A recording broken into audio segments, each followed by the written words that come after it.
You ready? Yep. That whole thing was recording. Do you have that one more pallet you have to bring over? No, you're good. All right, cool. Sounds good.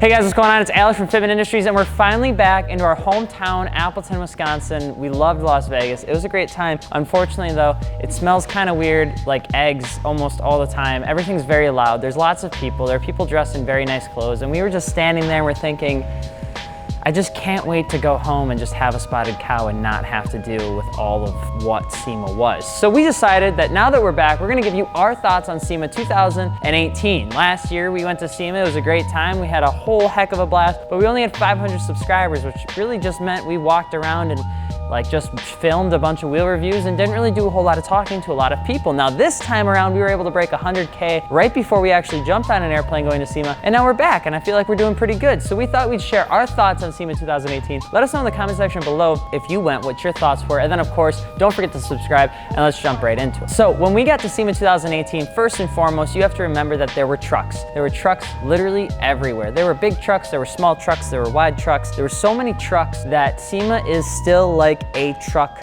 I would say it's a very predominantly a truck show. Now there are still lots of cars, so it was pretty interesting to see. I don't think we saw more trucks this year versus last year, but it's definitely a strong amount of trucks that are showing up to SEMA 2018, and that has a lot to do with the fact that it's just a huge market. So you had RBP, you had McGoy's, you had all of these different companies, you had Toyo obviously promoting a lot of their truck stuff, you had American Force and all that sort of stuff. So it was okay. Like, they're big trucks, but they're not really our thing. The second thing that we noticed about SEMA 2018 is that the wheels in the South Central Hall, we did see a couple new faces, which was absolutely exciting. We got to talk to Brixton Forge, we got to talk to MV Forge, but unfortunately there weren't a whole lot of new brands. There was some existing brands. We did see Ferrata, we did see MV Forge, we did see Koenig, we saw XXR, we saw Enki, and there was Rhoda there that was just right across the hallway from Enki, so that was actually pretty funny. You could see them staring at each other angrily. It was interesting. There was a lot more, I think, I don't know if I'd say overseas suppliers of like aftermarket wheels than there were in years past, so that was a little interesting. When you go to SEMA, you'll notice that there are actual wheel companies that will come to SEMA that are essentially like private labeled overseas wheel manufacturers, and they have all these cool designs that they made, and they just hope that you buy their private label wheel, then you stamp your logo on it, and then you just go on your merry way and you're done with everything. You just sell the wheel. And there was a lot more of them this year, it seemed like, than years past. There usually was just a few of them every once in a while, but once we got to the South Lower Hall, past the Mopar booth, there was actually like a good chunk of the booths there were actually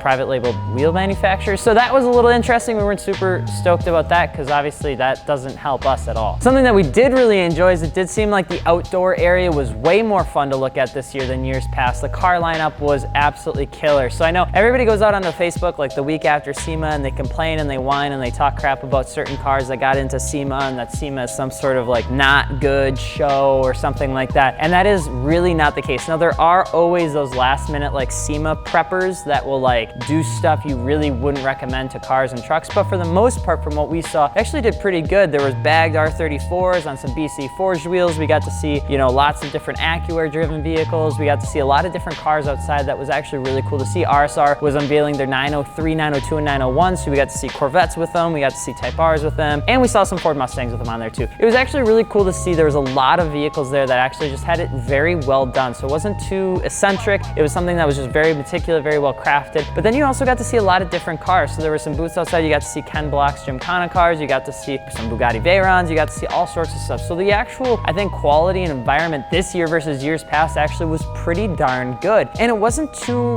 crazy outside, but it definitely was fun enough for you to want to stay outside. In fact, I would actually say that the Hoonigan booth was probably one of the most hyped booths there, and it definitely wasn't the biggest, but people were obviously having the most fun there because noise just never stopped from that corner of SEMA. So we actually got to do a meet and greet, which was really cool. We got to meet a few friends, a few fans, and that was really awesome. They got to see my receding hairline in person, and it was great. Got to take some pictures, but something that we actually found that we had a lot of fun with was actually at the AccuAir booth. So we were at the AccuAir booth a good chunk of the time. Keith and Reno and Dustin were all great people to talk to. They actually enlightened us on a lot of the tech that's in the endo tanks, a lot more than we anticipated. It's kind of like studying for a chemistry final, and you study, but you still don't really understand it. You just pray the questions are simple. Well, they actually like helped us understand it a lot more on a systematic level, which is really great to see. Acura is just continuously getting bigger and bigger and bigger, and you can see that with all their booth cars outside, and it's actually pretty neat to see. So we talked about last year how we saw a lot of trends going towards the wide body, going towards the bagged cars, and we did see a lot of that this year, but it didn't stick out as much as it had in years past. We actually saw quite a few cars this year on clean frame setups on the ground, on some 3-piece wheels, or on some nice, unique, different vehicles. Obviously, the higher end stuff had a lot of Savini forged on it, but for the most part, people were actually going to different color palettes for vehicles versus just going super wide with a lot of their setups. So we got to see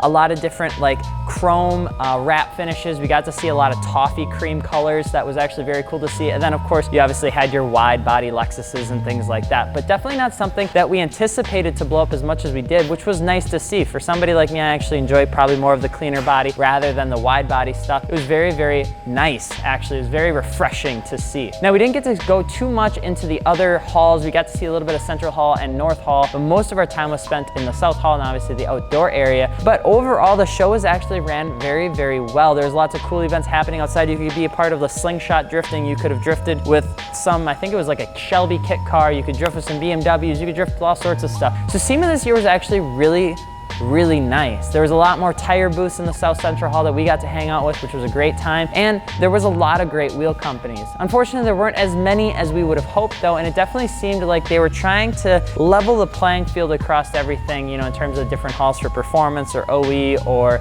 anything like that. So in terms of how we would rate SEMA 2018, I'd give it a thumbs up. I wouldn't give it 2 thumbs up because I would have liked to see more of our wheel guys out there, but we understand that not everybody can make it out there. SEMA 2018 with an absolute blast. I didn't have anything to drink. I went to bed at 9 p.m. every night because that's what you're supposed to do. You know, I was a very conservative man. You know, I didn't gamble. I didn't do anything. You know, just played it nice and easy.